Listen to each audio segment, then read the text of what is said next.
పాపం ఉన్నట్టుండిలా మాట్లాడుకుంటుంది. మన లోకంలో లేదు, ఏదో లోకంలో ఉంది. నీ లైఫ్ అంబిషన్ ఏంటి?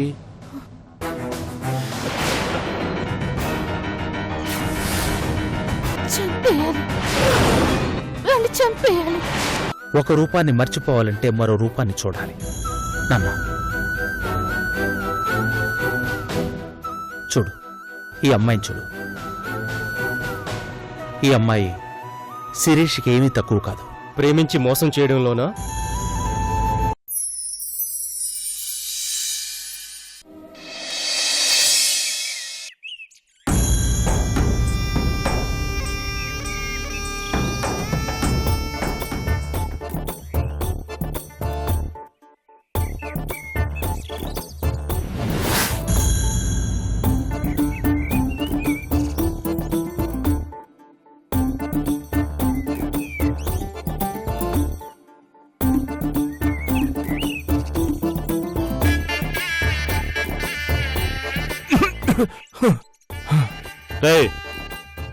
ఏంట్రా కకుర్తి? కాస్త మెల్లగా తాగు. బండికి పెట్రోల్ ఎలాంటిదో శ్రీధర్ గాడికి మందు అలాంటిది బాసు. ఇది పడితే ఐడియాలు తన్నుకుంటూ వచ్చేస్తాయి. ఆహా, ఇప్పటికి 3 రౌండ్లు అయ్యాయి, ఒక్క ఐడియా కూడా రాలేదు.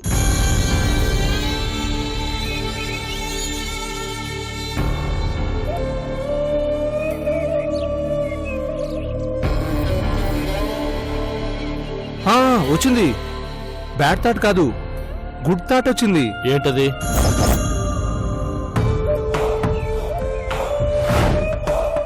ఇది సంజయ్ చేతిలో మోసపోయిన సంధ్య.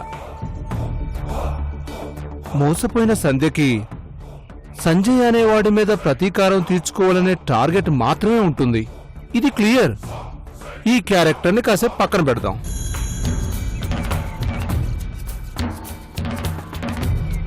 ఇక ఇది సంజయ్ని పెళ్లి చేసుకోవాలనుకున్న శిరీష. శిరీష అనే అమ్మాయి కోటీశ్వరాలు. ఆమెకో క్యారెక్టర్ ఉంది, ఆమెకో పద్ధతి ఉంది.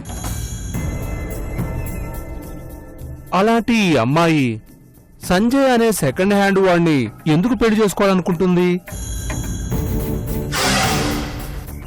పాయింటే కదా బాసు? పాయింటేరా, మామూలు పాయింట్ కాదు, ఎక్సలెంట్ పాయింట్. శిరీషకు ఆస్తి తక్కువ కాదు, అందం తక్కువ కాదు. శిరీష లాంటి అమ్మాయి పెళ్లి చేసుకోవడానికి సంజయ్ కన్నా అందగాడే దొరకడా? ఎందుకు దొరకడు? వాడి బాబులాంటోడు దొరుకుతాడు. ఫైనల్ గా నేను చెప్పే పాయింట్ ఏంటంటే బాసు, శిరీష కాదు, సంధ్యే శిరీష, శిరీషే సంధ్య.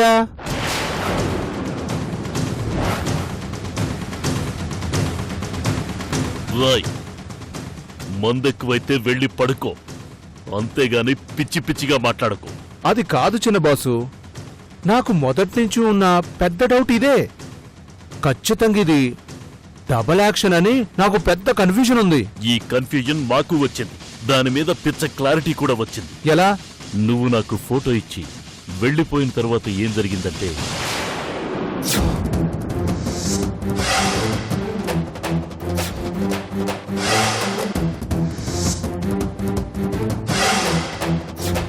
ఇంత జరిగిందా?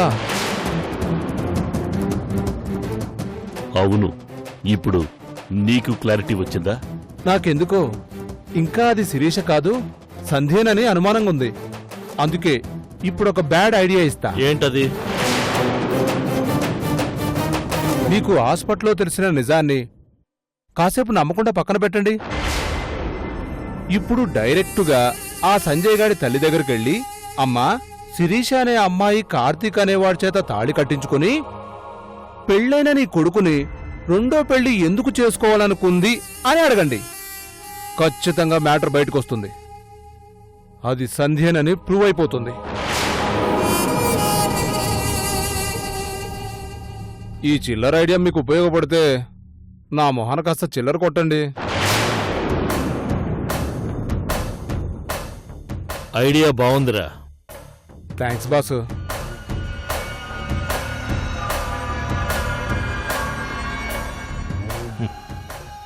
అట్నుంచి నరుక్కొస్తా.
నమస్తే అమ్మా.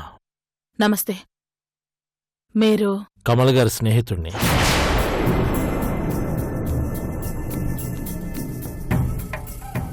లోపలికి రండి. ఉమ్.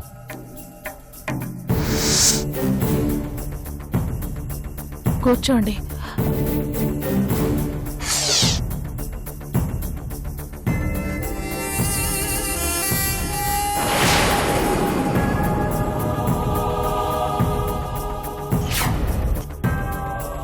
నాలాంటి నీలాంటి మంచి వాళ్ళని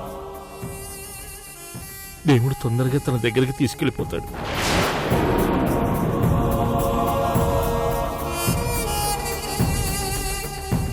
అలా అని మనం అందరిలా కన్నింగ్తో బతకలేం.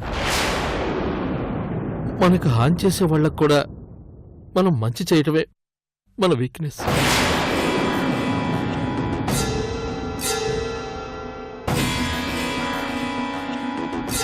కమల్ చచ్చిపోలేదమ్మా. అందరి గుండెల్లో బతికే ఉన్నాడు. కొంతమంది బతికుండి చచ్చిపోతారు, మరి కొంతమంది చనిపోయి జనాల మనసులో బతుకుంటారు. అందుకు కమలే నిదర్శనం. రండి, కూర్చోండి.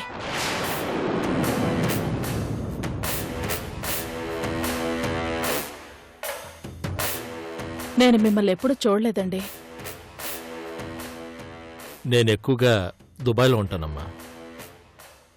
కమల్ గారితో చాలా బిజినెస్ వ్యవహారాలు నడిపించాను. కమల్ గారు చనిపోయిన విషయం నాకు చాలా లేటుగా తెలిసింది. ఆయన మరణం నన్ను చాలా బాధకు గురి చేసింది.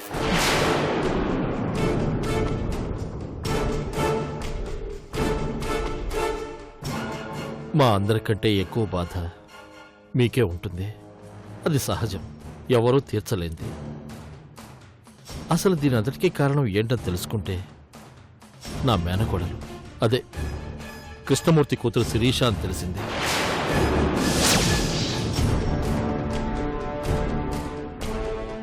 అసలు నాకు అర్థం కాని విషయం ఏంటంటే శిరీష ఆల్రెడీ కార్తీక్ అనే అబ్బాయిని పెళ్లి చేసుకుంది. తర్వాత మీ అబ్బాయిని ప్రేమించి మీ అందరినీ ఎంతో ఎమోషనల్ బ్లాక్మెయిల్ చేసి మీ అబ్బాయిని పెళ్లి చేసుకోవాలనుకుంది.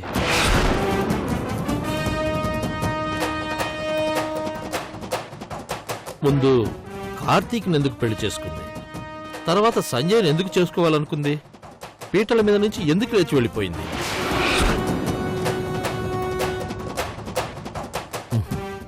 అన్నీ అర్థం కాని ప్రశ్నల్లా మిగిలిపోయాయి.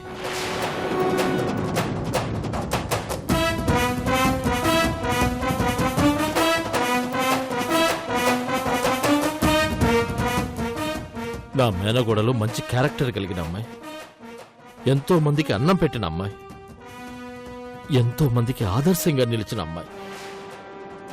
అంత గొప్ప అమ్మాయి ఇలాంటి పిచ్చి పనులు ఎందుకు చేసిందని ఆరా తీయగా సంజయ్ చేతిలో మోసపోయిన సంజయ్ గురించి తెలిసింది.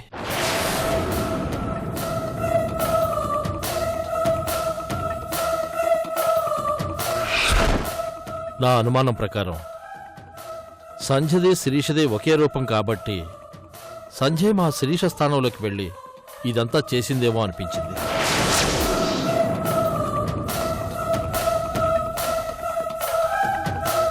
మోసపోయిన సంజయ్ మీద పగ తీర్చుకోవటం కోసం అలా చేసిందేమో అనిపిస్తుంది. సంధ్యని శిరీష తల్లిదండ్రులు తన కూతురి స్థానంలో ఎందుకు కూర్చోబెడతారు? వాళ్ళ పరువు మర్యాదల్ని ఎందుకు నాశనం చేసుకుంటారు? అసలు వాళ్ళకేం అవసరం ఉంది? అద్దం ముందు నించొని నాకు నేను ఈ ప్రశ్నలన్నీ వేసుకున్నానమ్మా. నాకు కూడా ఎంతకీ అంతు చిక్కటం లేదు.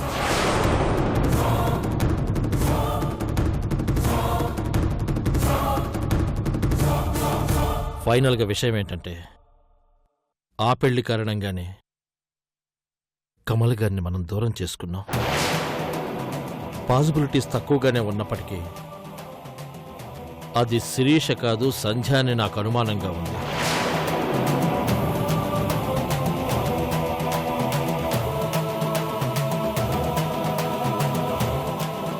సంధ్య అంత పని చేసుంటే ఆ సంధ్యకి శిక్ష పడేలా చేసి కమల్ గారి ఆత్మకి శాంతి చేకూర్చేవాళ్ళం అవుతాం.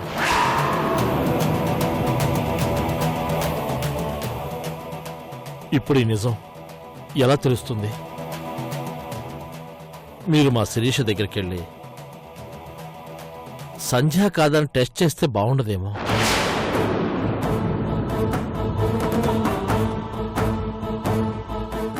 మరి నిజమేలా తెలుస్తుంది?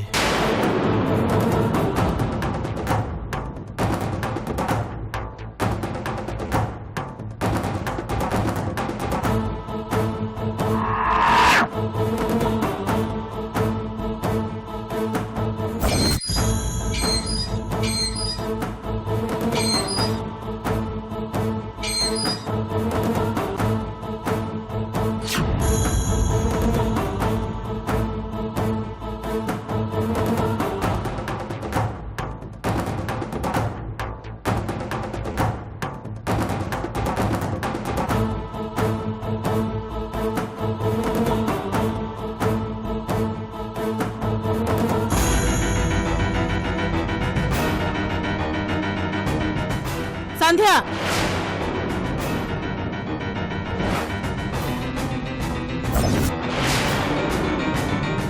నువ్వు వెనక్కి తిరిగి చూడనంత మాత్రాన శిరీష వైపోవు.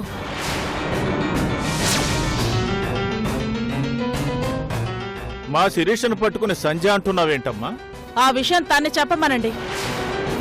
ఏయ్, నిజం చెప్పు. ఎవరు నువ్వు? సంధ్యవే కదా?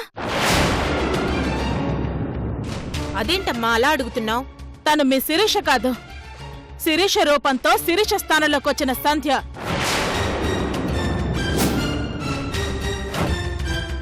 మా సంజయ్ మీద పగ తీర్చుకోవడం కోసం శిరీషలో డ్రామా ఆడింది. నువ్వేదో పొరపాటు పడుతున్నావమ్మా. లేదు, నేనేం పొరపాటు పడటం లేదు. ఖచ్చితంగా మీరు పొరపాటే పడుతున్నారు.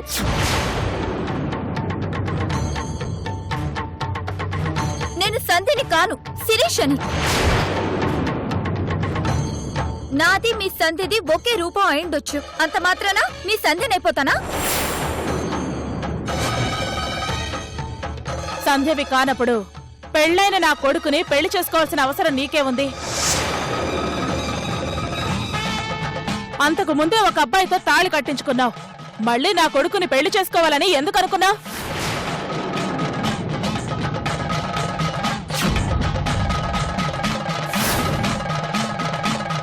నా కొడుకుని ప్రేమించానని, నా కొడుకు లేకపోతే బ్రతకలేనని మా అందరినీ టార్చర్ పెట్టి మరీ ఎందుకు పెళ్లి చేసుకోవాలనుకున్నావు? పెళ్లి చేసుకోకుండా మధ్యలో ఎందుకు లేచి వెళ్ళిపోయావు?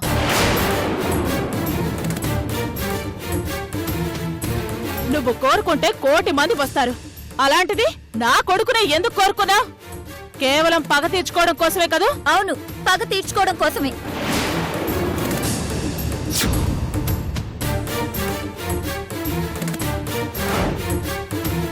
నా పగ కాదు, సంధ్య పగ తీర్చుకోవడం కోసం.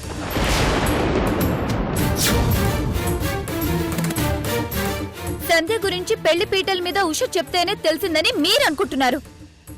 కానీ నాకు సంజయ్ చేసే మోసాల గురించి అంతకు ముందే తెలుసు. అందుకే సంధ్య పగ తీర్చుకోవడం కోసమే అలా చేశాను.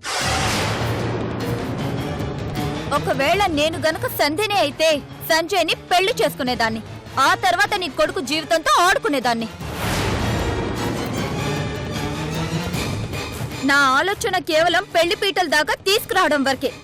నా ఆలోచన కేవలం సంజయ్ని అవమానించడం వరకే.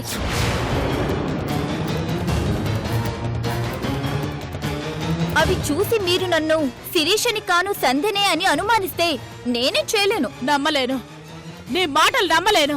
నువ్వు శిరీషవు కాదు, ముమ్మాటికి సంధ్యవే.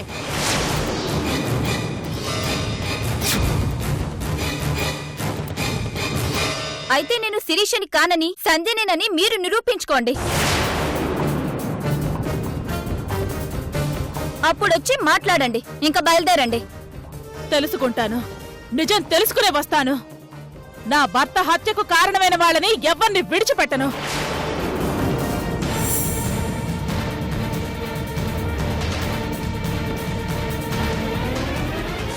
భర్త చనిపోయిన బాధలో ఏదేదో మాట్లాడుతుంది. మీరేం పట్టించుకోకండి.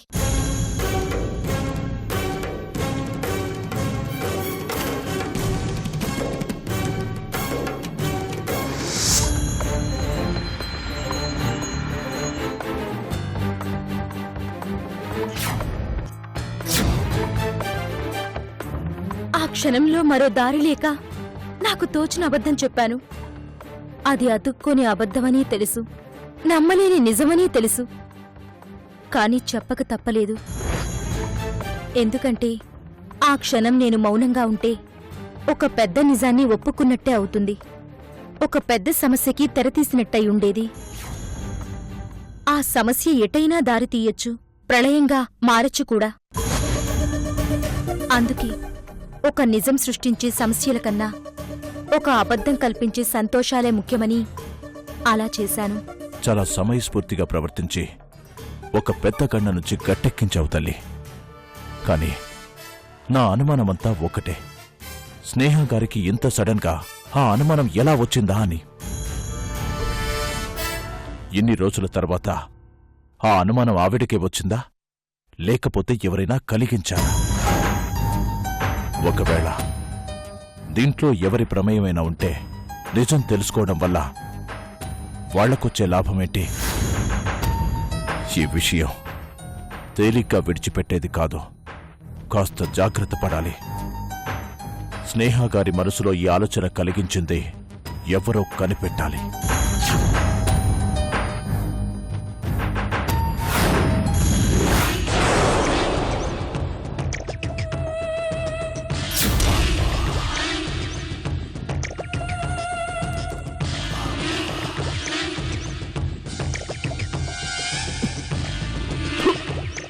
యదవ జీవితం.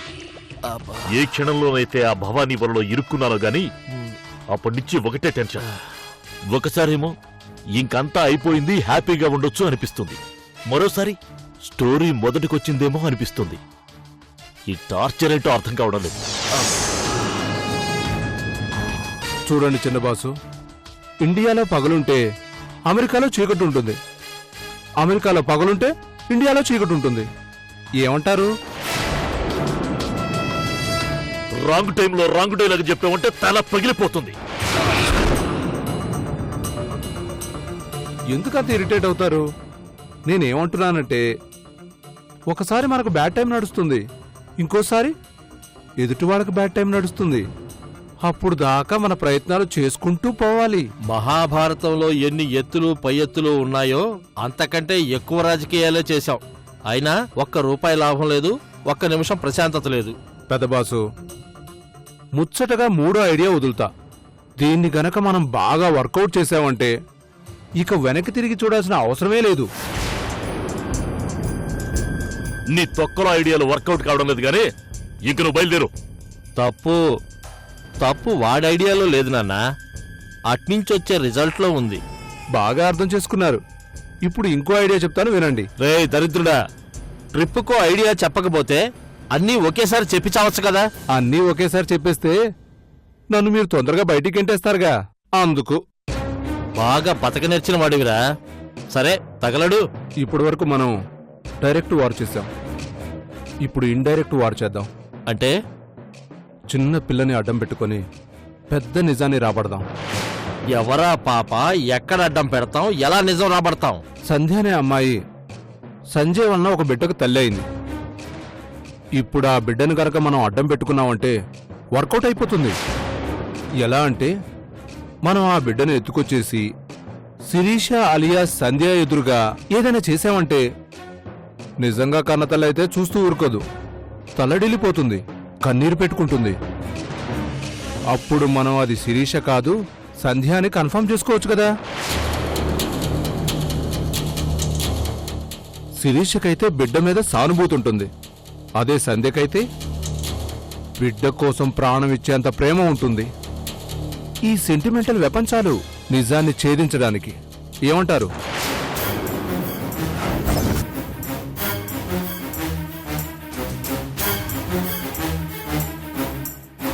చాలా బ్రిలియంట్గా ఉంది.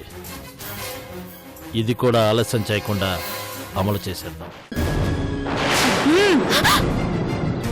అత్తయ్య, ఎన్నిసార్లు చెప్పినా సిగ్గు లజ్జ లేదే మీకు? కట్టుకున్న భర్తకి దూరమై బిడ్డకి దూరమై ఎలా బ్రతకమంటారు? బతకలేనప్పుడు చావే.